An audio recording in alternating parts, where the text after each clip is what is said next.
For more than 100 years, the International City-County Managers Association has been dedicated to creating and sustaining thriving communities throughout the world.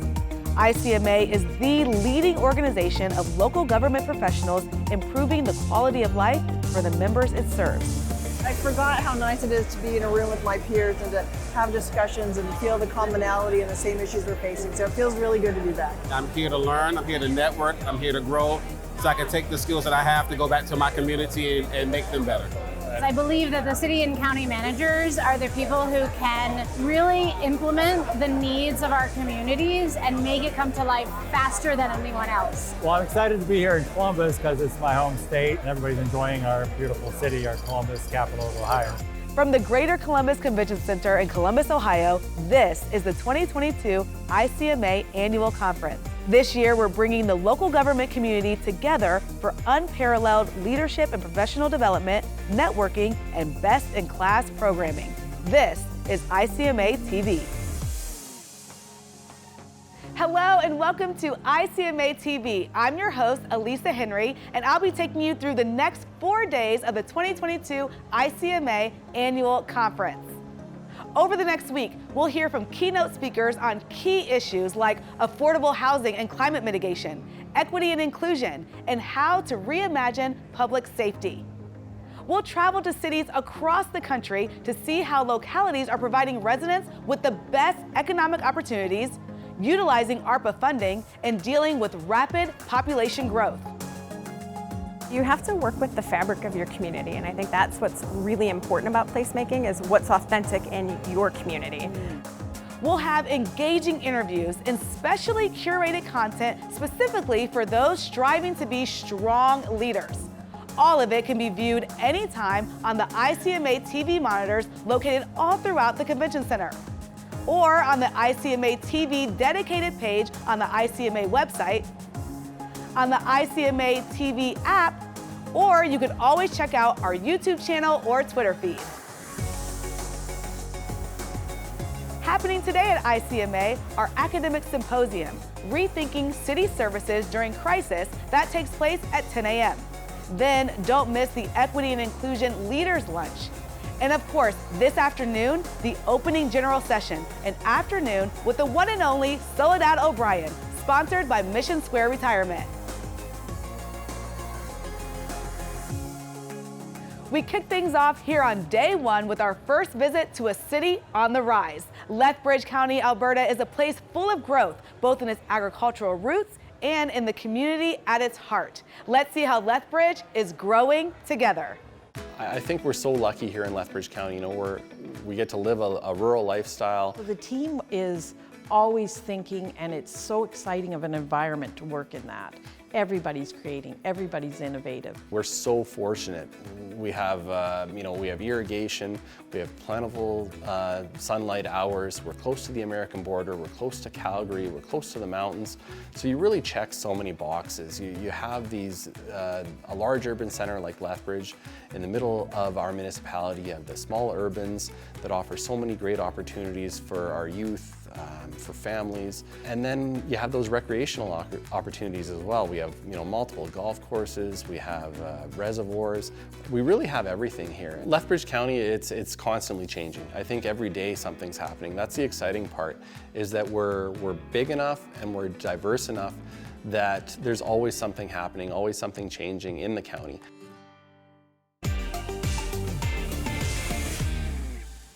Now to a hidden gem just minutes from Boston. Winthrop, Massachusetts boasts a rich history and a beautiful coastline. Let's see how the town takes its open for business philosophy and puts it into action.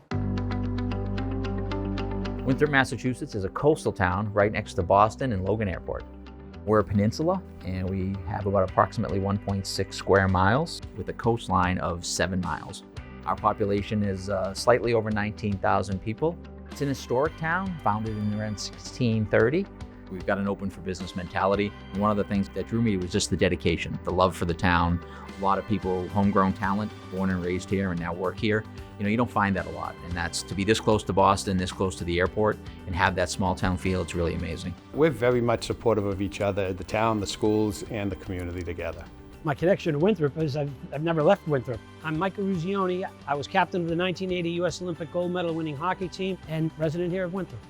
We want to let anybody know that's looking that we're ready to roll out the red carpet and work with anybody who wants to come here and enhance our already great business community. Come to Winthrop. It's absolutely a hidden gem.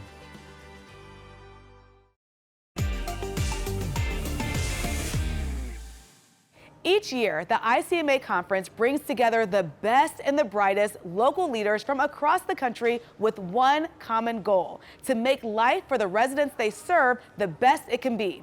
Let's see what attendees are hoping to hear this year. I come from Chatham County, Georgia, which is part of Savannah, Georgia. Well, this is my first one. I wanted to come and interact with more of my city and county leaders and pick up some tidbits on how they do things. I traveled from Salisbury, North Carolina and Rowan County, North Carolina. And I decided to come today because I'm a member of ICMA and I'm currently in their leadership development course. I'm traveling from Atlanta, Georgia.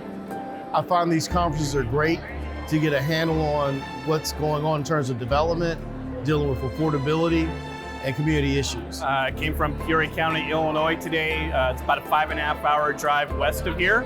I'm at ICMA to network with a lot of colleagues that I know and to learn things from my other peers throughout the profession. I came from Santa Barbara, California, and I haven't been to ICMA basically in 3 years. Throughout the pandemic, I didn't go, and even before that. So it's been great to be back in person, and I just saw the lineup of different things, especially ICMA's emphasis on diversity, equity, and inclusion, and so that's what made me came this year. I've traveled from Washington, D.C., and I am here at the ICMA conference because I'm excited to meet city managers from across the country and talk to them about small-scale manufacturing and bringing downtowns back to life. So I am from a town called Arwindale, South Carolina, which is in the Charleston area. This is my second annual meeting, and I'm here to learn, I'm here to network, I'm here to grow, so I can take the skills that I have to go back to my community and make them better.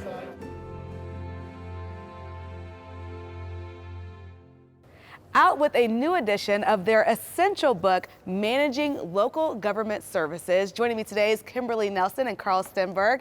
Good morning. Good morning. Thank you so much for being here with us today. It's our pleasure. So let's start talking about the idea for the book. This is something that is so essential for entry-level managers. What was the idea originally for the book? Why did you decide to write it in the first place? Well, this is the fourth edition. The two first editions were prepared by another team. The purpose was really to provide in one single place review of the operations of local government. What do the departments do? What is their mission? What have been some of the trends? What are the challenges, the issues, and how does this impact the world of municipal and county managers? Absolutely. Now, Kimberly, I want to bring you in. So this book specifically, as you said, helps entry-level managers. A lot of these books, though, focus on like urban. This is for all communities. And so tell me, first of all, why you decided to focus on all communities, and what is your advice for those officials? Well, most of the local government managers in the United States actually don't work in big cities. They work in either small towns or medium-sized suburban communities or rural counties even. And so the fact that most books on the market really were geared to these large urban areas meant that there was a gap in understanding and training for managers who are going to work for the majority of communities that we have in the United States. You also address students who may be considering a career in local government. So what's your advice to them? I know you both work with students as well. What I tell students is to get some experience. It doesn't necessarily have to be in the manager's office. Get some exposure to the world of local government. Talk to the people, not just in the upper echelons of management, but on the front lines of service delivery. Find out what's going on in their world and how they view the responsibility of local governments and the changes that are taking place. Well, Kimberly Nelson, Carl Stenberg, thank you both so much for joining me today. Thank you. Thank you. And speaking of new opportunities to grow, that is exactly the transformation that's happening in East Point, Georgia right now. Situated right outside of Atlanta, this small city is building community relationships. East Point, Georgia is an amazing space where everyone is valued, welcome, where equity and inclusion, it's not just the words, it's our actions and our deeds. And so our diversity is truly our strength. East Point was chartered in 1887. We have a MARTA station in the heart of our downtown, which is a hub, and 2 MARTA stops from the world's busiest airport in Atlanta, Georgia. We're a multicultural, multi-generational city with a significant LGBTQIA+ population. And in celebrating our diversity, we make sure that we have a number of different activities that do just that. There's no point like East Point. We are a full-service city, one which provides for opportunities. If you're a business, we have a number of incentives, tax abatements depending on where you locate, and we can provide you utility discounts because we own our own electrical company and our own water and sewer services as well. So we have a number of ways to attract you to our community for business as well as for residents.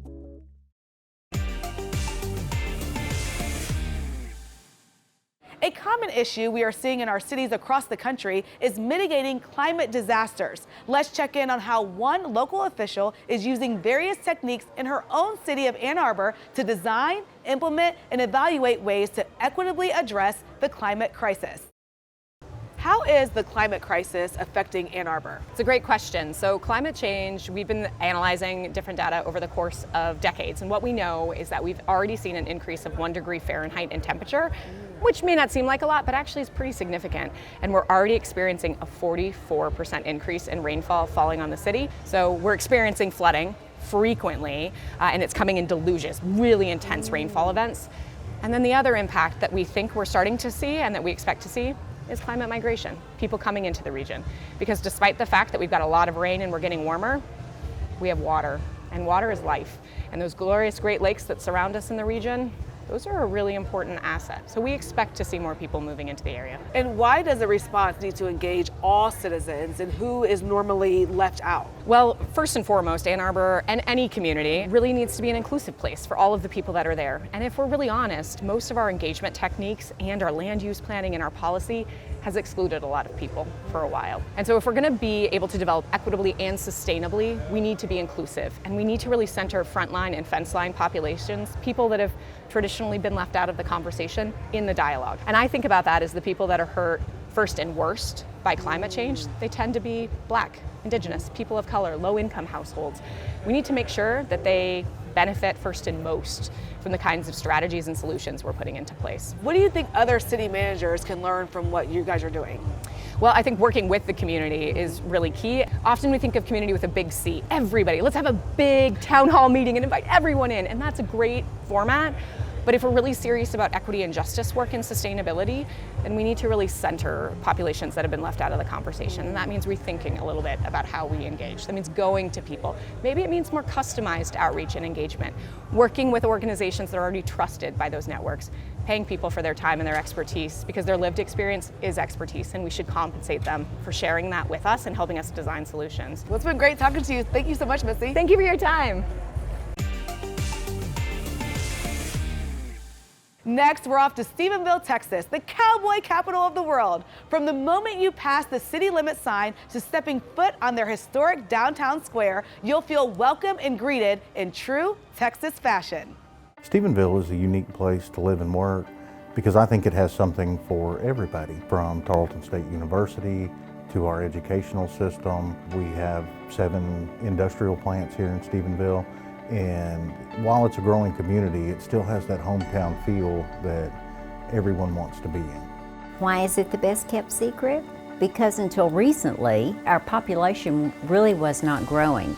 But I think with the growth of Tarleton and those kids coming to school here, they used to come here, graduate and leave. Now they come here, they stay here, and raise their families here.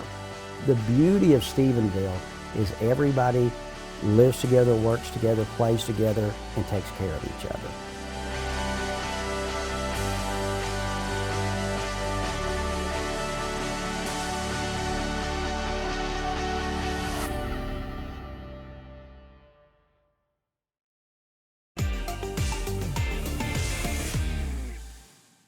Joining me to talk about creative placemaking is Corinne Spiegel, Davenport City Administrator. Hi. Hi. So let's talk about what happened in Davenport in 2019 and what was the initial response? So there are records in your career you never want to set, and natural disasters are those. So we had catastrophic Mississippi River flooding. We don't have a flood wall, and we've learned to live with our river. But that year in particular, we set the longest duration flood ever and the highest ever. Wow, so we're going to talk about a phrase that I haven't heard of before, creative placemaking. What is that, and how can artists amplify the voice of its residents? So creative placemaking is how a community looks at a specific destination it has and says, this is the place that we're going to have be special. Okay. For us, it happens to be 9 miles of Mississippi riverfront.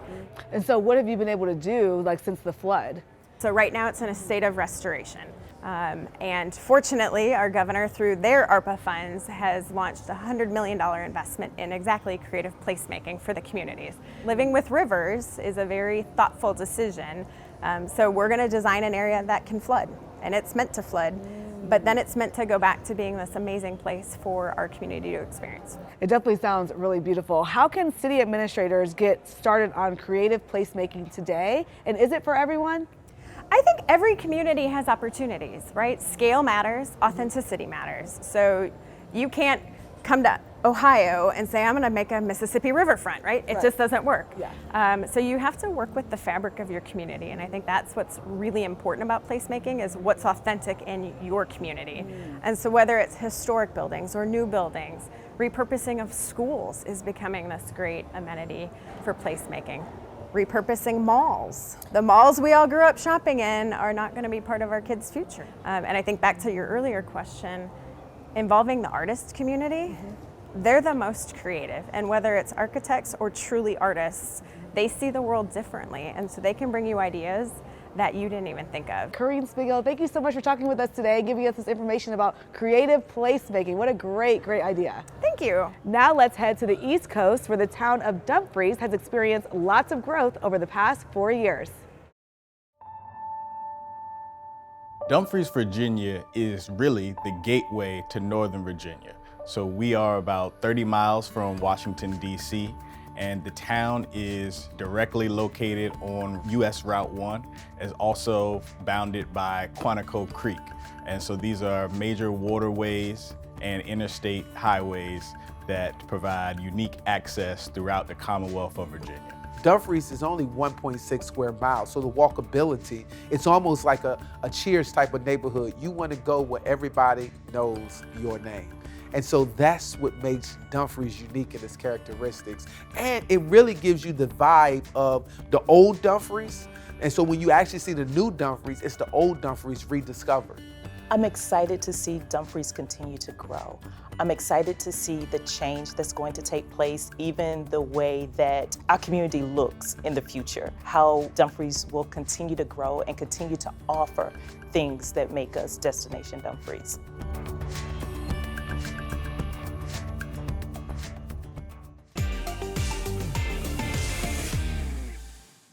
That's it for day 1 of ICMA TV. Remember, you can always watch all the latest content from ICMA TV on screens around the venue, on our dedicated page on the ICMA website, on the ICMA app via event info, or by checking out our YouTube channel or Twitter feed. Thanks for joining us today. There is much more to come this week from here at the 2022 ICMA Annual Conference from Columbus, Ohio. Have a great day. We'll see you right back here tomorrow.